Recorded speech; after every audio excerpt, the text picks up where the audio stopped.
네, 자, 전 시간에는 클라우드나 아니면 리눅스 또는 오픈소스로 전환하게 됐었을 때 각 단계별 고려사항에 대한 부분들, 그 다음에 각 레이어별 고려사항에 대한 부분들에 대해서 설명을 진행을 했습니다. 좀 이해가 되셨는지 모르겠네요. 이어서 전 시간에 이어서 실제 전환 사례에 대한 부분들에 대해서 설명을 드릴 텐데요. 이거는 특정 금융사에서 예전에 오픈소스 컨설팅에서 진행했었던 프로젝트를 기반으로 설명을 드리도록 하겠습니다. 저희 이제 굉장히 다양한 케이스들을 접하게 되는데요. 대부분 프로젝트는 뭐가 됐건 커뮤니케이션이 제일 중요하거든요. 지금 여러분께 설명을 드리는 것도 사실 코로나19로 인한 비대면 커뮤니케이션의 일종인데 실제 프로젝트를 들어가게 되면 기술이 뭐 다른 거 다 필요 없이 커뮤니케이션이 제대로 안 되면 프로젝트가 제대로 되지 않는다라는 기본적인 불변의 진리가 있는 것 같아요. 실제 사례에 대한 부분들을 한번 살펴보고 다음에 또 다른 시리즈로 다른 금융권 사례, 가장 최근에 있었던 금융권 사례를 이번 시간 다음에 다시 한번 설명을 드리도록 하겠습니다.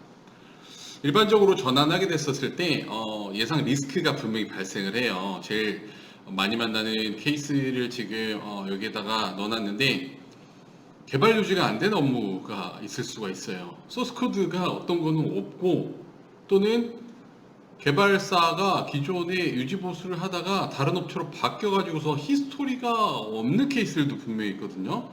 그래서 이런 경우, 그리고 9버전 패키지 소프트웨어 애플리케이션인데 더 이상 EO, 엔드 오브 라이프가 돼서 신규 솔루션이 업그레이드돼서 출시도 안 되는 케이스가 분명히 존재를 하고 있고요. 그리고 대부분 업무 시스템에 대한 부분들을 ITO, IT 아웃소싱 업체에 대해서 진행을 하고 있는데 이때 해당하는 업체들이 비협조적으로 나오게 되는 케이스가 있습니다. 왜냐면 마이그레이션을 진행을 하게 됐었을 때 우리가 다음에 재계약을 못하는 거 아니야? 라는 그런 케이스들이 있어서 실제 마이그레이션을 진행할 때 되게 협조를 많이 해, 인프라적인 부분들이 특히 그렇거든요. 협조를 해줘야 되는데 못하게 안 하는 그런 케이스, 저희는 지원을 못 받게 되는 거죠. 그런 케이스가 있을 수가 있습니다. 실제 소스 코드가 없는 경우에는 디컴파일 같은 것들을 통해서 최대한 소스에 대한 부분들을 변경을 해서 반영을 하기 위한 노력들을 굉장히 많이 하게 되고요. 실제 개발 지원 주체 자체가 없는 케이스도 있어요. 업무 애플리케이션이 있는데 실제 IT 쪽 운영팀에 업무 담당자가 없어요. 이런 케이스들도 실제 있거든요. 그래서 이런 부분들을 해소를 하기 위해서 실제 마이그레이션 하게 됐었을 때 다양한 방법으로 담당자를 새로 지정을 한다든지 소스코드 디컴파일 한다든지 하는 그런 케이스로 굉장히 전환을 많이 하는 케이스가 있습니다. 그리고 9버전 패키지 소프트웨어에 대한 부분들이 있는데요. 업그레이드가 더 이상 안 되는 케이스들이 있을 수도 있어요. 얼마 전에 이제 그 이니세이프 같은 실제 보안 모듈에 관련된 부분들이 있는데 더 이상 업그레이드가 진행이 되지 않아서 발생하는 문제, 그 다음에 보안 관련된 부분들이 굉장히 강화되어지기 때문에 RFC 쪽의 스펙 자체가 바뀌어서 현재 나오는 솔루션들은 그 스펙을 만족을 하고 있는데 기존에 있는 솔루션들이 실제 그 패치들을 제공을 하지 못해서 업그레이드를 못하는 그런 케이스에 대해서 문제가 발생을 할 수도 있습니다. 그래서 이런 부분들을 어떻게 전환을 할 것인지에 대한 것에 대해서 고민을 많이 해야 됩니다. 그래서 솔루션 버전이나 투비 시스템에 대한 부분들을 전환할 것인지, 그리고 제일 어려운 거 현업 담당자분들한테 테스트 해달라고 요청하는 것도 힘든데요. 초기 단계에 마이그레이션을 진행하게 됐었을 때 IT 아웃소싱한 업체의 인프라에 대한 부분들에 대한 가이드라든지 방화벽 해지라든지 이런 부분들을 지원을 받지 못해서 프로젝트 자체가 딜레이 되는 케이스가 굉장히 많이 생길 수도 있습니다. 그렇게 되다 보면 여기에 써있는 것처럼 우리가 주도권을 못 잡는 거 아니야? 해그머니 변화에 대한 저항, 그 다음에 실제 고객사에서 ITSM과 그 다음에 EAMS 시스템이 있는데 현행화되어지지 않은 시스템으로 정보가 상이한 케이스, 그 다음에 변경이 되어졌는데 실제 보고가 제대로 안 되어지고 ITO만 가지고 있는 케이스, 그 다음에 개발자나 아니면 유지보수한 담당자들이 바뀌다 보니까 히스토리가 없어요. 이런 케이스에 전환을 할 수 있는 건지 없는 건지도 모르거든요. 그래서 이런 부분들 굉장히 고민거리가 되어지는 게 일반적인 마이그레이션에서 만나게 되는 일반적인 케이스이고요. 그리고 소스 관리에 대한 부분들이 제대로 안 돼서 애플리케이션 마이그레이션을 하게 되는데 상용 소프트웨어가 제대로 지원이 안 돼요. 버전 관리가 되어져 있지 않아 가지고서 실제 운영 시스템에 있는 게 최신인지 개발 시스템에 있는 게 최신인지 잘 모르겠어요. 그다음 데이터베이스를 전환해야 되는데 얘가 테라 수준의 데이터 아니면은 데이터 파일들을 옮겨야 되는데 전송 속도가 보장이 되지 않아요. 이거 어떻게 넘겨야 될지 모르겠어요. 그다음 웨바스 같은 경우에는 기존에 뭐 오라클 특정 뭐 코헤런스 같은 솔루션들을 활용하고 있는데 저희는 레디스 같은 것들로 바꾸고 싶은데 방법이 어떻게 되는지 모르겠어요. 이런 부분에 대한 마이그레이션 리스크가 분명히 나오게 될 거고요. 이거에 대해서 대응에 대한 부분들을 실제 현황 분석 단계에서 준비하게 됐었을 때 그때 파일럿 한다라고 설명을 드렸잖아요. 저번 시간에. 그래서 이런 부분들을 진행을 할 때 반드시 고려를 해야 되는 상황입니다. 그래서 이런 부분들이 굉장히 중요하게 마이그레이션하게 됐었을 때 케이스이고요. 당연히 실제 사례도 이 A사 같은 경우도 실제 사례도 전환하게 됐었을 때 그런 문제점들 그대로 다 만나게 됐었거든요.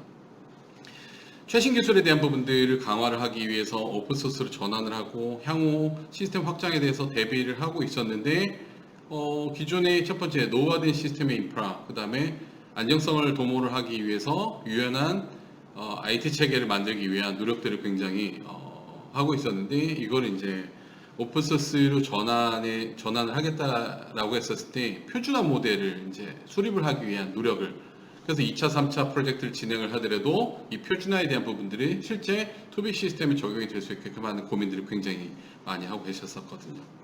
그러다 보니 요즘에 JDK가 1.8을 초과하는 뭐 JDK 10 뭐 지금 계속 나오고 있는 형태의 것으로 가는 게 아니라 우선은 업계에서 일반적으로 사용하는 뭐 JDK 1.8로 갈 거야? 기존의 뭐 JBoss EAP라는 걸 전환하게 되는데 봤더니 조금 있으면은 EOL이 돼. 이건 사용하지 못하겠어. 그 다음에 인프라는 링스로 전환을 하는데 뭐 VMware로 사용할 거야. 이런 부분들 그때 전편에서 설명해 드렸었던 전 시간에 설명해 드렸던 것처럼 레이어에 대한 고민들을 굉장히 많이 적용을 하기 위한 준비를 하게 되면서 업무 애플리케이션에 대한 부분들도 분명히 고민을 하셨었을 거거든요. 그래서 인프라 레이어, DBMS 레이어, 웹서버 레이어, 그 다음에 와스 레이어, 이 영역에 대한 부분들에 대한 표준화를 만들고요. 그거에 대한 가이드와 전환에 대한 뭐라고 해야 되냐, 절차에 대한 부분들을 템플릿화하는 작업들을 굉장히 중요하게 여기셨었습니다. 이 고객사 같은 경우에는. 그래서 당연히 기존에 있었던 업무 애플리케이션을 분석을 해야 되는 상황이 발생을 하게 되는데요. 제일 중요한 건 기존의 업무 애플리케이션에 대한 부분들도 중요하지만 기존 시스템, 웨바스, 뭐 통계, DB, 뭐 그다음 패키지 애플리케이션 중에 뭐 SAP 시스템 이런 것들 같은 경우에 현재 솔루션하고요, 투비 시스템으로 뭘 가게 됐을지 아까 말씀드린 것처럼 표준화, 오픈소스 표준화를 선정을 해놓은 상태에서 얘가 진짜로 쉽게 갈 수 있는 건지 쉽게 갈 수 없는 것인지에 대한 분석 작업을 첫 번째로 진행을 하게 됐었고요. 웹서버 같은 경우에 대부분 쉽게 넘어갑니다. 근데 와스 같은 경우에는 EJB를 쓰는지 안 쓰는지에 따라서 굉장히 다양하게 선택지가 바뀌게 될 수 있는데요. 이 고객사 같은 경우에는 EJB를 굉장히 많이 쓰는 업무 애플리케이션이 있어서 이것들을 갈 것인지 말 것인지에 대한 부분들, 아니면 EJB를 없애버릴까? 라는 그런 고민들까지도 했었고요. 그리고 오라클 같은 경우에는 기존 거 업그레이드를 해서 가자, 또는 중요도가 떨어진 DB 같은 경우에는 굳이 오라클을 따로 빼는 게 아니라 라이센스 비용에 대한 부분들, 유지보수에 대한 비용을 줄이기 위해서 포스트그레스QL로 가도 돼, 아니면 마리아로 가, 아니면 뭐 MySQL로 가라고 하는 의사결정을 진행을 해서 각각에 대한 아까 전편에 설명드렸었던 난이도에 대한 부분들을 결정을 하게 됐습니다. 그리고 각 서비스별로 나누게 됐었을 때 제일 중요한 건 뭐냐면 서드파티 애플리케이션에 대한 의존성이 제일 크거든요. 그래서 이 부분에 대한 것들이 있는데 기존의 에지 HPUX에서 작동하고 있었던, 그리고 웹로직이라는 와스에서 또는 iPlanet이라는 웹서버에 작동됐었던 애플리케이션들을 기반으로 해서 거기와 연결되어져 있는 뭐 액티브엑스 솔루션이나 아니면 뭐 UI 웹 프레임워크이나 아니면 뭐 SSO 같은 인증 모듈이나 이런 부분들이 뭐가 있는지 확인을 하고요. 투비 시스템으로 전환을 하게 됐었을 때 실제 그 벤더에서 그 버전을 지원을 정상적으로 해주는지에 대한 부분들을 확인을 하고 그게 이제 시사점으로 나오게 되는 거죠. 그래서 실제 전환을 할 수 있는지 없는지를 결정을 하게 되는 그 내용을 파악을 하게 되고 그걸 기반으로 해서 오픈소스로 전환하게 됐으니 얘는 표준으로 들어갈 수 있을 거야 라고 하는 것들을 결정을 하게 됩니다. 그리고 웹 애플리케이션 서버 같은 경우에는 제일 중요한 게 뭐냐면 EJB가 있는지 없는지에 따라서 난이도가 확 달라지게 되는데요. 실제 요 고객사 케이스 같은 경우에는 EJB가 있는지 확인을 해서 EJB를 없애는 인터페이스가 없는 EJB 따라오면 얘를 간단하게 포조로 만들 수 있는 방법들이 존재를 하게 되거든요. 그래서 이런 것들 업무 시스템에 대한 부분들을 전환을 하고 변경을 해서 갈 수 있게끔 하는 방안 1 또는 이 EJB가 되게 디펜던시가 있고요. 그 다음에 인터페이스로 활용하기 때문에 이 EJB는 그대로 가야 돼요. 라고 하게 되면 두 가지가 나옵니다. 실제 웹로직을 사용한다면 웹로직을 업그레이드해서 그대로 가져가게 될 것인지 만약에 JBoss 같은 형태의 엔터프라이즈 에디션을 제공을 하는 WAS를 사용한다라고 가정을 하게 됐었을 때 벤더 디스크립터 J2E 디스크립트가 변경이 되어져야 되는데 그거는 애플리케이션 아키텍트들이 굉장히 잘 변환을 시켜줘야 되거든요. 그래서 그런 부분들을 어떻게 할 것인지 그래서 보통 EJB를 활용하게 됐었을 때 방안이 두 가지가 나오게 되는데 이거를 이제 고객사에다 제안을 해서 이건 어떻게 가겠습니다. 웹로직 그대로 사용할게요 라고 하는 그런 부분들을 이렇게 가이드를 드려서 전환을 하는 그런 케이스로 저희가 진행을 했습니다.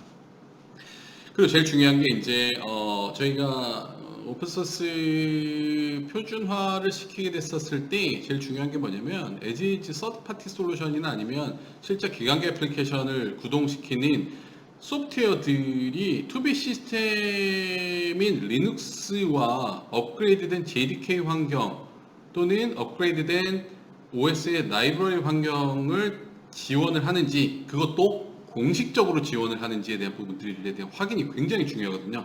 왜냐면 그렇게 해서 기술 지원이 안 된다고 우리는 그거에 대해서 개런티 못해요. 뭐 티브레로 업그레이드 했는데 실제 해당하는 CentOS 8버전 또는 레드 8버전에서 저희는 그거에 대해서 지원을 못 해드릴 수 있어요 라고 하게 되면 대책이 없거든요. 그래서 제일 중요한 게 소프트웨어 호환성 조사에 대한 부분들이 사전에 같이 이루어져야 되는데요. 전환 시 발생할 수 있는 문제를 최소화시키는 것들입니다. 이거는 비용에 대한 부분들이고요. 에지지 분석하게 됐을 때 굉장히 조사가 잘 되어져야 되는데 실제로 아무리 현황 분석 단계에서 조사가 잘 되어져 있더라도 실제 전환을 하다 보면 전환하는 도중에 나오는 것들도 있거든요. 그렇게 하게 됐었을 때 확인을 했는데 유지보수가 맺어져 있지 않아 가지고요 전환하게 됐었을 때 신규로 맺어야 될 것 같아요 라고 하는 솔루션들도 분명히 나오게 될 겁니다. 그래서 이런 부분에 대한 솔루션 조사가 정상적으로 잘 이루어져야 되는 상황이 될 수가 있습니다. 그래서 각 소프트웨어명 그 다음에 소프트웨어 버전 이것들이 어떤 영역을 커버를 하고 있는지 어느 회사에서 지원을 하고 있는지 우리가 가려고 하는 오픈소스 소프트웨어의 OS와 호환성을 가지고 있는지 벤더에서 이걸 공식적으로 지원한다고 서티를 해주고 있는지 와스하고 호환이 되어지는지 JDK 호환되어지는지 이런 부분들이 분명하게 확인이 되어져야 되는 상황이어서 이거에 대한 부분들 실제 이 고객 같은 경우에는 내부적으로 유튜브 대상에서 사용하고 있는 소프트웨어가 거의 한 150여 가지가 됐었는데요. 이 부분에 대한 것들을 전수조사해서 업체 담당자들한테 기술 지원에 대한 부분들을 확약을 받았었던 케이스가 있었습니다. 이것도 굉장히 중요한 내용입니다. 그리고 프로젝트 전환 조직에 대한 구성이 있는데요. 보통 고객사가 있고 그 다음에 IT 아웃소싱하는 업체가 있습니다. ITO 쪽에 도움을 받지 못하면 절대 이 프로젝트를 성공을 할 수가 없는데요. 이때 고객사와 ITO 그리고 프로젝트 수행사 간의 협의체를 구성을 해서 커뮤니케이션이 정상적으로 진행이 될 수 있게끔 하는 게 굉장히 중요합니다. 그리고 프로젝트 팀이 구성이 되어진다고 하면 이 고객사 같은 경우에는 OS, 인프라, DB, WAS, 웹, 응용, 서드파티를 지금 다 바꾸는 케이스여서 각각 업무를 담당을 하는 업무 담당자들에게 역할이 굉장히 중요했었거든요. 그래서 지금 화면에서 보시는 것처럼 업무 담당자들의 역할을 굉장히 세세하게 나눴습니다. 테크니컬 아키텍트, DBA, 그 다음에 서드파티 솔루션에 대한 솔루션 아키텍트, 그 다음에 CI 쪽, Continuous Integration 하고 ALM 쪽을 담당하는 것들, 그리고 특정 업무 시스템 같은 경우 성능이 굉장히 중요해서 테스트 리더에 대한 부분들, 그리고 제일 중요한 애플리케이션 응용 쪽 파트, 소스 코드 같은 것들을 병행해야 되는 개발팀, 그 다음에 미들웨어 엔지니어, 그 다음에 DB 엔지니어 이렇게 되어져 있는데 되게 웃긴 게 뭐냐면 이때 개발하시는 분들이 특급이라고 들어오셨었는데 애플리케이션 아키텍트가 아닌 이상 기존의 이클립스나 아니면 이미 환경이 만들어져 있었던 그 PC에서 개발을 하시다 보니까 새롭게 시스템을 구성을 하고 개발 환경을 만들고 하는 이런 부분들이 굉장히 떨어지더라고요. 그래서 이것들 개발팀에서도 이런 부분들을 잘 할 수 있게끔 가이드를 해주는 애플리케이션 아키텍트가 추가적으로 더 필요했었습니다. 그래서 이 부분이 굉장히 중요해서 지금 현재 여기에 나와 있지는 않지만 애플리케이션 아키텍트 역할을 하는 사람이 추가적으로 더 필요했었던 상황이 발생을 했었습니다.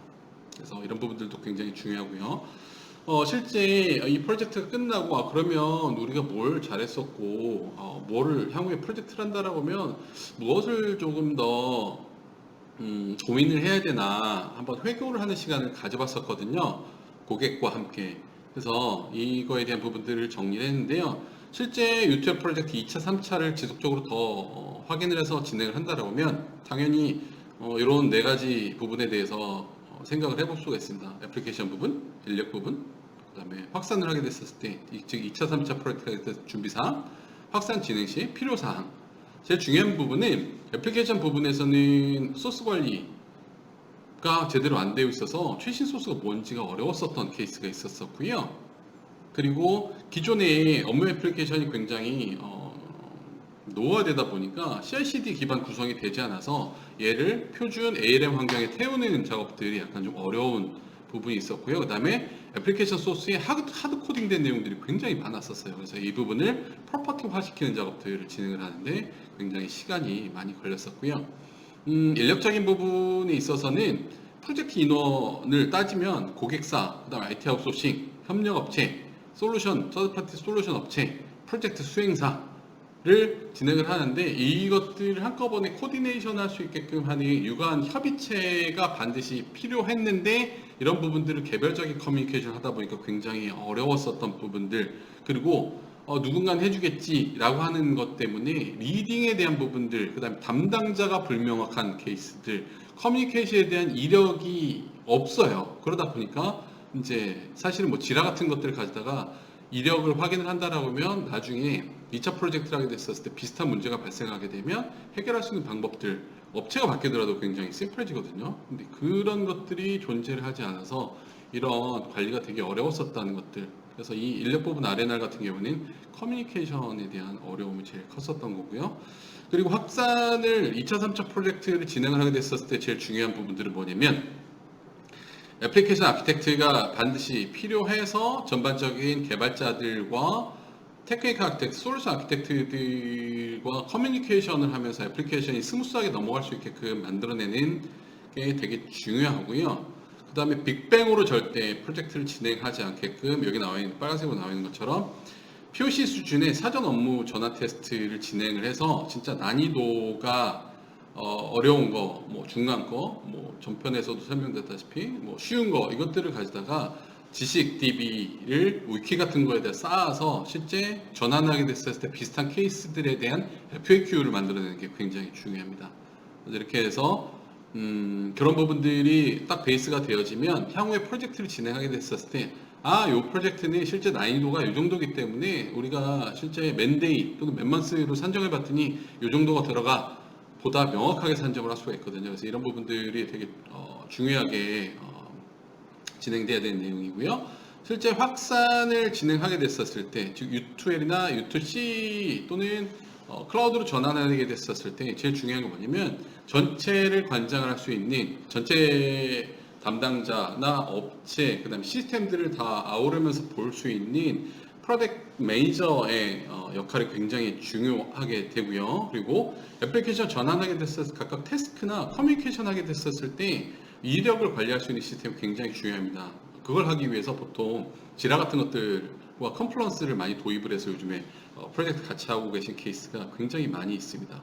그리고 서드파티 솔루션 벤더를 컨트롤하고 그 업체들하고 협업을 할 수 있게끔 만들어내는 게 굉장히 중요해서요. 요즘에 특정 고객사의 마이그레이션 같은 경우에는 이러한 커뮤니케이션에 대한 부분들을 업체 보고 해달라고 하는 고객사들이 굉장히 많은데 실제 포지션 파워라는 게 있거든요. 갑의 입장에서 얘기하는 거와 프로젝트 수행사 입장에서 업체한테 얘기하는 게 굉장히 달라지거든요. 그 벤더의 스탠스 자체가 달라지기 때문에 이제 이런 부분들에 대한 주체를 어디에서 하는지에 대한 거에 따라서 프로젝트가 스무스하게 가는지 안 가는지도 굉장히 중요합니다. 그리고 개발과 배포 처리에 대한 업무 담당자 별도 지정하는 거, 그다음에 테스팅과 이행 안정화하게 됐었을 때 어느 정도로 지원해 줘야 되는지, 그리고 실제 이행 후에 가이드에 대한 부분들과 오픈소스에 대한 교육을 어떻게 해야 되는지 이런 부분들을 총체적으로 관리해서 향후에 프로젝트를 진행을 하고 계시고요. 요 고객사 같은 경우는 이번에 작년 12월 달에 이 같은 경우는 이제 정보 시스템 업무가 전환이 됐다 그러면 2020년도 12월에 기간계 업무 애플리케이션들을 리눅스로 전환을 해서 오픈하셨거든요. 그래서 이런 실제 프로젝트 회고를 베이스로 해서 실제 프로젝트를 전환을 한 케이스가 사례 1번으로 제가 설명드리는 내용입니다. 그래서 전환을 하게 됐었을 때 중요한 거는 전환에 대한 부분들에 대한 단축을 할 수 있는 방법들이 고려가 됐는지, 사실 전부 다 전환은 인건비가 대부분이거든요. 그리고 그것들을 스무스하게 하는 거 결국에는 같은 회사에서도 얘기했지만 people centric이거든요. 사람 중심으로 돌아가게 되거든요. 그래서 얼마만큼 경험을 가진 엔지니어들이 존재하는지에 따라서 실제 말해서 스피드가 완전히 달라지게 되고요. 그리고 향후 전환하게 됐었을 때 우리는 그냥 단순하게 전편에서 설명드린 것처럼 리호스트만 갈 거야, 아니면 우리가 컨테이너화를 준비를 하기 위해서 우리가 플랫폼과 리팩터를 할 거야 라고 하는 그런 케이스들도 있는데요. 이런 방향 전략 설정이 정상적으로 되어져 있는지를 충분히 고민을 하시고 마이그레이션을 시작을 하셔야 될 것 같습니다. 실제 A사에 대한 케이스는 이렇게 마치고요. 다음 시간에는 작년도 말에 끝났었던 B사의 케이스를 가지고 설명을 다시 한번 드리고, 실제 거기서는 또 다른 문제들이 발생을 했거든요. 그래서 그러한 문제들을 금융권 특유의 케이스이기 때문에 그런 것들을 어떻게 해결을 해 나갔었는지, 커뮤니케이션에 대한 부분들을 어떻게 아까 커뮤니케이션이 어렵다고 했었는데 어떻게 그런 부분들을 해결했었는지에 대해서 설명을 드리도록 하겠습니다. 간략한 설명 들어주셔서 감사드리고요. 다음 시간에 B사의 사례로 찾아뵙도록 하겠습니다. 오늘은 여기까지 하겠습니다. 감사합니다.